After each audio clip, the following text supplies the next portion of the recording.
So today I'm happy to have Vie Portland. Vie is a confidence coach and author of inclusive children's picture books and positive growth books for adults as well. Vie also does motivational speaking and has founded her own social enterprise. Vie, can you tell us a little bit more about yourself and your work on inclusion? Because you've got a very rich background in this, which I'm sure everybody is going to be fascinated to hear about. Yes, that's a lovely way of putting it. Thank you for having me here. As you say, I'm a confidence coach.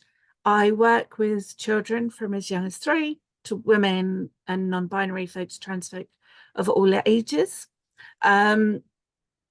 I have a background in psychology and counselling, but I've worked with children most of my life. And what I do has been really organic in that people saw me do it with other people. So give you a better idea. I lost a bet and agreed to do a burlesque performance. This was 16 years ago. And at that time, I had no self-confidence and I couldn't cope with people singing me happy birthday because that meant people were looking at me. I've just told you that I worked with children, but I would walk down a street and think that people were looking at me thinking I was too scary for children to look at.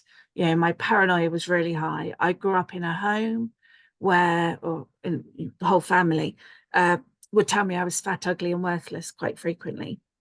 And so all of that, then I went into abusive relationships because that's what I thought I deserved. And all of that came together and made me just hate who I was and how I looked. And I couldn't see anything good about myself at all. And then I reached this point where I knew my only options were up or out. And thankfully I chose up. And one of the things that came up was I was watching a musical. I love musicals. The word burlesque flashed up in Singing in the Rain. And I thought, wonder if anyone still does that. I looked it up. I found a class. I went to a class. I loved it because I've always loved dancing, but was told no one would want to look at a fat heifer lump like me dancing. So I never did it until I could pay for it myself.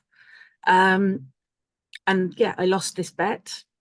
I was so convinced that I would perform. People would look at me, they'd start vomiting, I'd start vomiting because I'm emetophobic, they'd vomit more. It would be this whole vomit fest. And I was going to move to the Himalayas with my cats and join a nunnery. I'm not religious and I'm not very good with the cold either. So it was a very poor idea. But from that, people loved it. And from that, I went on to become an international performer. Through being involved in the cabaret community, I heard of a shop that sold 1950s reproduction fashion. My love of musicals probably gave away a bit that I love all of the 50s fashions and things like that. Went along, loved the clothes, became slightly obsessed with the clothes. So I wear reproduction all the time. Then I started going to vintage dance things and I'd be dancing. People had already started asking me to teach them burlesque because I didn't look like an ordinary burlesque person, which isn't true because they're all shapes and sizes. Mm-hmm.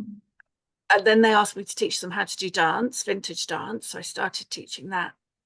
And then people were saying to me, we're really liking the results we can see in you, because I'd been working on myself using all of my academic experience, but also treating myself like I treated all the children I'd looked after, being who I did. And they said, we want to feel good about ourselves, but I'm not dancing. I'm definitely not taking my clothes off. So can you teach me how to feel good? And so I started doing that. It became very apparent very quickly that I wasn't unique, sadly, in being someone whose self-esteem issues started in childhood. And from that, I thought, well, I want to get in and work with the children from as young as I can to teach them to realize it's who we are, what we do that matters. And this is just a fancy meat package that we walk around in, and it's got no relevance to who I am as a person. You know, yes, I love to dress me up with a pretty frock and I've always got flowers in my hair, but if I was in a bin bag, I'd still be me. And to help people grow and see that our value is inside us, not in our outsides. So that's where the social enterprise started, and things have sort of gone off in onto little tangents with that. And I think that's lovely, because when you discover your authentic talents and your values, your who you are, and where you can bring that. And I always say with clients, look at what you're good at and look at what you enjoy, but also look at what other people tell you you're good at and the hidden things that you do not see about yourself, that you maybe dismiss, that you overlook. And when we find those things and we embrace those things, because obviously, Via, what I can see from you is you're very creative. You're a real person with passion for communicating as well. And I think that is what gives that natural empathy and warmth. When people see that, then those opportunities and those right directions, and it may feel like they're very diverse directions, because this is what I've experienced in my career as well. Actually, they unfold, but all of it aligns with being that right work in terms of helping others to either overcome challenges or express more fully who they are in the world. And I love that actually you found this through the burlesque community, because the burlesque community is known for being incredibly embracing and inclusive. Yeah, generally.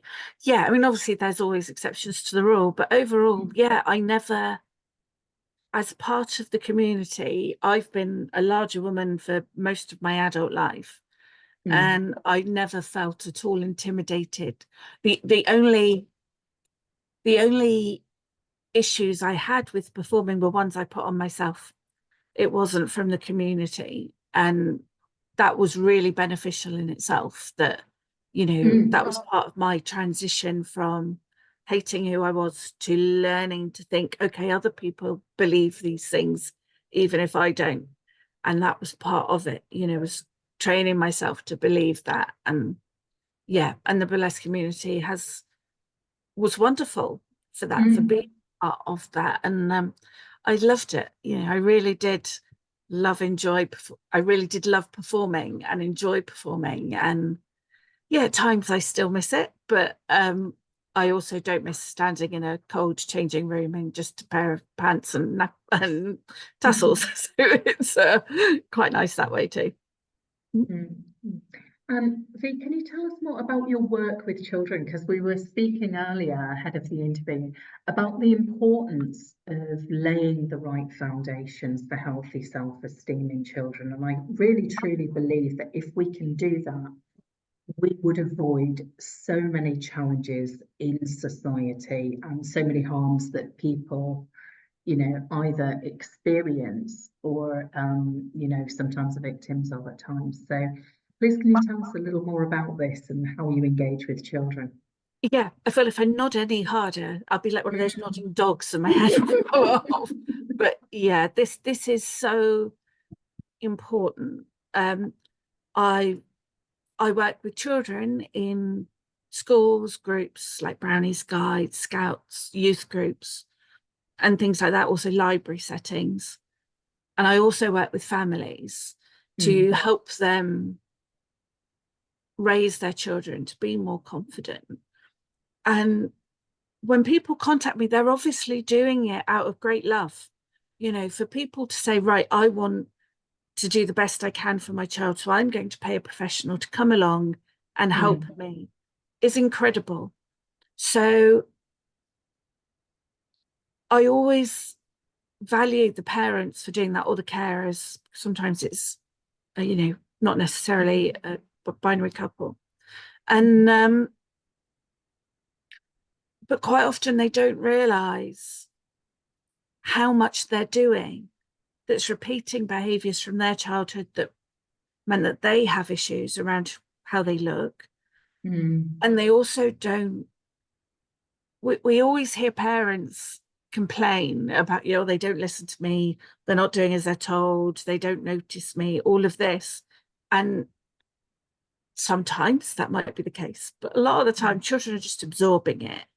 And so often parents will do something and they'll be repeating behaviors that impacted on their self-esteem, but they don't know how to do it any differently.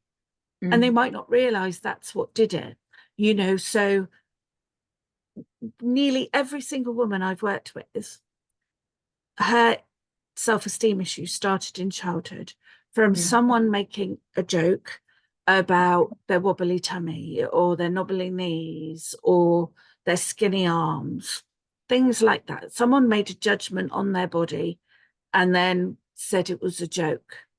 So as women, we're often told to grow up, be quiet, be sensible, don't worry. You know, if a man's saying it, you know, then we've still got to do the whole flutter your eyelashes and but that impacts on their life. But because they were told it was a joke, they're also probably then told they're too sensitive. Yes. If they've taken it personally, and why wouldn't you take it personally? Because it was about your person. And so they take it on, but they think, oh, it is me, it's my fault, I am too sensitive. And then someone will make a flippant comment about another child's body, and the whole circle starts again. And I'm also going to say, in doing that, in invalidating how somebody's feeling and wounded by saying it's a joke, we're teaching them not to trust their inner guidance and intuition. Absolutely. So they're disconnecting from how Yeah. they experience things somatically. Yeah. Yeah, absolutely. And we still live in a society where I was out recently and I was dancing with this child. It was a community event. I was dancing with this child. Children and I always we seem to find each other in the middle of a dance floor. And we were dancing and someone came over to say goodbye to her and they just grabbed her and kissed her. And she was all like this, trying to get away. Don't be silly. Give me a kiss and a cuddle goodbye. But he stepped in because, well, they're the grown-up. They know right. And so that girl has already learned that her feelings about people touching her body don't matter. And that's sadly repeated in so many ways. And so the women grow up hearing these, knowing that this message has been said to them, they believe it. It might not be them that says something else. It might be the same person who repeats it to the child, you know, a grandparent or an aunt or an uncle. But the thing is, they will still continue to do things thinking they're protecting their child or not realizing that that's where their damage came from. But they will also do things. One family I worked with, the mum was saying, I'm telling her how much I love her all the time. I'm telling her how beautiful she is, because mum grew up not being told she's beautiful. Telling her how beautiful she is, but she's just getting thinner and thinner and thinner. And I said, have you tried telling her what else she's good at? And I said, well, what do you mean? I said, well, because at the moment, all she feels she is beautiful. There's nothing else for her to cling on to. So her external appearance is what's considered most important. That's what people are commenting on. That's what people are valuing in her. So, but if you said, you give the best hugs. I love how you bring the world when you smile when I come in. I think you make a fabulous cup of tea. You know, all of these things, there's so many things that we can compliment someone on to give someone, help them see the value we see in them without just focusing on our outer appearance. And obviously we all do like to be told, oh, you look lovely today. That's great.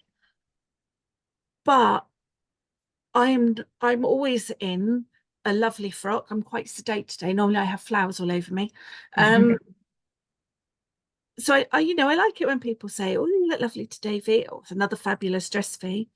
But I want, if I walked around in a bin bag or a Hessian sack, I would still be Vie. And because I'm confident enough to know that my value is inside of me, not on the outside. And obviously it takes a certain level of confidence to dress like I do and stand out. But it's about helping everyone see that this is just a meat parcel.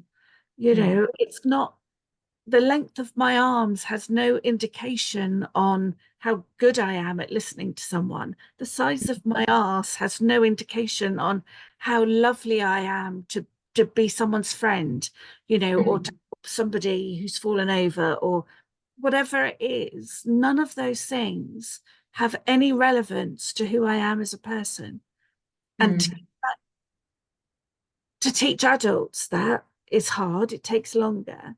But to start that with children from a young age, before they're bogged down by all messages, and those messages start really, really young, then that would be wonderful to get there and help them grow up to see the value in themselves, irrespective of what their outsides look like. Absolutely, absolutely. And I'm going to say, I was fortunate to train with Kim Morgan from Barefoot Coaching. And one thing that stands out for me was the learning that we did around Mia Kelmer-Pringle's work and the piece around the 5 pieces of positive feedback to 1 negative piece of feedback. And I even use this not just with the children, but in leadership training. How different would a workplace be if we were capable of giving 5 genuine compliments or thanks a day for the things that we appreciate in others? Because most people only get feedback, and sadly with children, and I've seen this in my role as a trustee in education, get feedback when it's negative, when it's about calling out negative behaviours rather than reinforcing positive behaviours. And I really think both educators, parents have a role to play, as well as employers actually, when we're dealing with the adult with self-esteem and performance issues, to really actually let's start looking at where people's strengths and positive qualities are. Let's look at what people are good at and celebrate that, so that we're designing societies, jobs, education in a way that supports people. Absolutely. Yeah. I think we almost live in a society that we want to, as a whole, belittle people to keep them in their place. You know, and so people do stay in jobs for a long time because they don't feel good enough to leave. But really, when people feel valued and appreciated, they're going to give you far more. So by someone implementing that, you know, to have, when I've given talks to businesses or when I've run workshops in businesses, I suggest having kindness walls. So that you just write on a post-it note something lovely about someone if you don't feel you can say it to them, and put it on a wall or leave it on their desk, or just to encourage people, saying they were really great cake stand, thanks very much, or you really explained that really well to me, thanks Billy, whatever, you know, it just to encourage that, and encourage that all down the line from childhood all the way up, you know, for teachers to compliment. And teachers are so important, and yet they're really devalued in our society. And it's understandable that they feel that they don't have enough time to do all this. But if from the beginning, from the outset, they had tools in place to make the children and the young people in their classes feel valued, which is the course I've just written for teachers and teaching staff is about this, is about giving them simple ways for them to feel good, but for their students to feel good. And if they all feel good, then that's going to be a much better place for everybody. And it's such a simple solution, but we're so bogged down with all of the other stuff that we have to think about, and teachers with all of the other things they have to do. And it's hard to break habits, isn't it? You know, but it can be done. I think nobody comes to it with an intention of doing a bad job. And I think when we can hold that, we see individual pockets of great practice. And it's, again, it's celebrating those, and it's looking at what people are doing right, which maybe sometimes, as I said earlier, from my experience as governor, is moving away from the statistics, and it's moving away maybe from metrics and government tables, but into how do people feel, and things like sentiment monitoring within the population. As a parent as well, I care more about whether my children feel valued, supported and seen and able to be themselves than, rightly or wrongly, than I actually feel about pure academic results, because the academic results are merely part of the person. Yeah. It's not everything. And I do feel that there are, as I say, great pockets of best practice that are recognising this and then looking at the whole person in terms of education and giving their teachers the right support in terms of resilience, in terms of access Yeah. to psychological and coaching tools and training actually that equip them to be great teachers. Yeah, and like I said, I think nearly every teacher goes into it because they want to make a difference. And they do, Absolutely.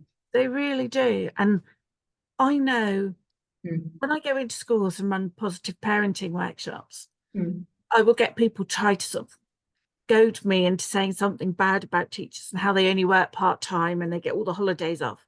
And I will say to them that invariably I get emails from teachers at 10 o'clock on a Sunday evening, because that's the first time they've had time to stop after they've gone through all the rest of the paperwork they have to deal with that weekend. And yeah, and they work so hard. But yeah, I think that just implementing some simple things would make such a huge difference. But I think also when I go into schools, one of the first mm, schools I went into, I mhm, had a teaching assistant, a LSA in with me for every session, different one. And they really wanted to make it easier for me. You know, they were doing it with the best intentions. mm, And one girl, one class came in, and these were all 6 and 7 year olds. Oh, she won't talk, she talks funny. And I got them round and I played a game with them. And she didn't talk funny. She'd come from, I think it was Romania or somewhere. So she had an mm, accent. But because someone had told her somewhere along the line that she talked funny, she didn't have any confidence in speaking. But by mm, the end of that workshop with them, the other children in the class were going, you know, were asking all the rude words because she'd picked up the languages in all the countries she traveled through. So she spoke several languages. Um, mm. and they were going, so what's bum in Italian? You know, things like that words. And then in another class, Mm, they said, oh, don't bother with her. She's an ADHDer. And this girl was all over the place, you know, because we disrupted her routine. And she was getting quite irate at this fly. It was a lovely summer's day. And I just went over when the other children were discussing something. I went over and I sat with her while she was looking at this fly. And I went, do you think that the fly is actually really noisy because all it wants is someone to talk to and no one will listen to it? So it just gets louder and louder because no one listens. And she sat and talked to the fly for the rest of the lesson. She stopped running around. She stopped being loud because she identified with this personality I'd put on the fly. Because she'd mm, been told, oh, she's an ADHD, don't bother with her. Even though she'd not been told it, she'd heard it so many times that, well, why should anyone bother with her? You know? mm, And those messages, they really do them. You know, they've got short pockets of time and they're trying to mm, make it easier for me as an external facilitator. Um, and they do it at all age groups. Another group I went into were these group of year 10s, mm, and the teachers were like, yeah, don't expect anything from them. They don't join in with anything. And again, it was for my ease. They wanted to do it mm, so that I didn't stress about getting them involved and them not being involved. But I went round, I did my thing, I talked to all of them, and one of them made me an origami swan because he said, mm, that's your lesson, miss, and made me an origami swan. You know, mm. all I did was talk to them. I didn't go in and go, right, tell me your problems. I just went in and they were wearing these gorgeous false eyelashes. So I complimented them on those. And, you know, Mm, someone else, I sort of, they were writing something and I went, oh, you've got a great choice of language there. Do you think you'd want to be a writer? You know, notice things about them rather mm, than the labels. And, mm. but that's, again, I don't mean that to be a negative on the teachers. I have that time. I Yes. have that privilege of going in and just seeing them in that moment. And so I'm not judging them on the Mm, 3 or 4 or 10 years previous that they have with them. But sometimes all of us need, irrespective of age, is to be seen, is to be Mm. heard. And that's important right from very, very beginning. And we miss out on so much of that because we're so worried when really all we want is love, isn't it? Absolutely. Even if there's dysfunctional behaviour, it is usually coming from a need to be seen, heard, Absolutely. and also appreciated and valued. And that's where I think the noticing, as you say, the noticing, whoever is stood in front of us, we can always notice something positive about them. And I was talking to somebody the other day, and it came through when I was doing my somatic training last year, was this concept of glimmers, looking A for the lovely things that idea, are isn't it? hopeful. I love it. I love it. Yeah. And you know, I think that's how we need to think about each other. So, just to close, what would be your one message that you would want to summarize to give people who are listening to this today? I think with one of the things I did for myself to become more confident, and one of the tools I give to all of my clients, not irrespective of age, because obviously it's a writing task and some can't do that. But I would suggest that to everybody, every time you think a negative comment about yourself or about someone else, if you're having an irritating day with your partner or your teenager or your mum or whatever, write down the negative on one post-it note, put that in one jar, then find two positives and write them on two different post-it notes, put them somewhere else, so that over time you get to see that everyone has far more positives than negatives. And it's just such a simple tool, but so helpful. That's lovely, because that's so visual, and Yeah. that's something that you can really do also with children. Yeah, and on scraps of paper, you know, it Paper. doesn't have to be post-it notes. It can just be scraps of paper from envelopes. It can be Or anything. verbal. We don't need to write it, we can say it. Absolutely. So, Yeah, or draw it even if you're yeah. someone who does that. But yeah, it's focusing, finding two positives for every negative, however you choose to do that. I absolutely love the elegant simplicity of that thing. So thank you so much. And where can people find out more about your work? And I will share the link so they can connect with you, but please tell us. Thank you. Yes, so I am, my main website is www.vieness, which is vieness.co.uk. I'm just launching a new website in the next couple of weeks, hopefully, which will be vipempowerment.co.uk. And I'm easily found on social media because I'm generally the only V there is.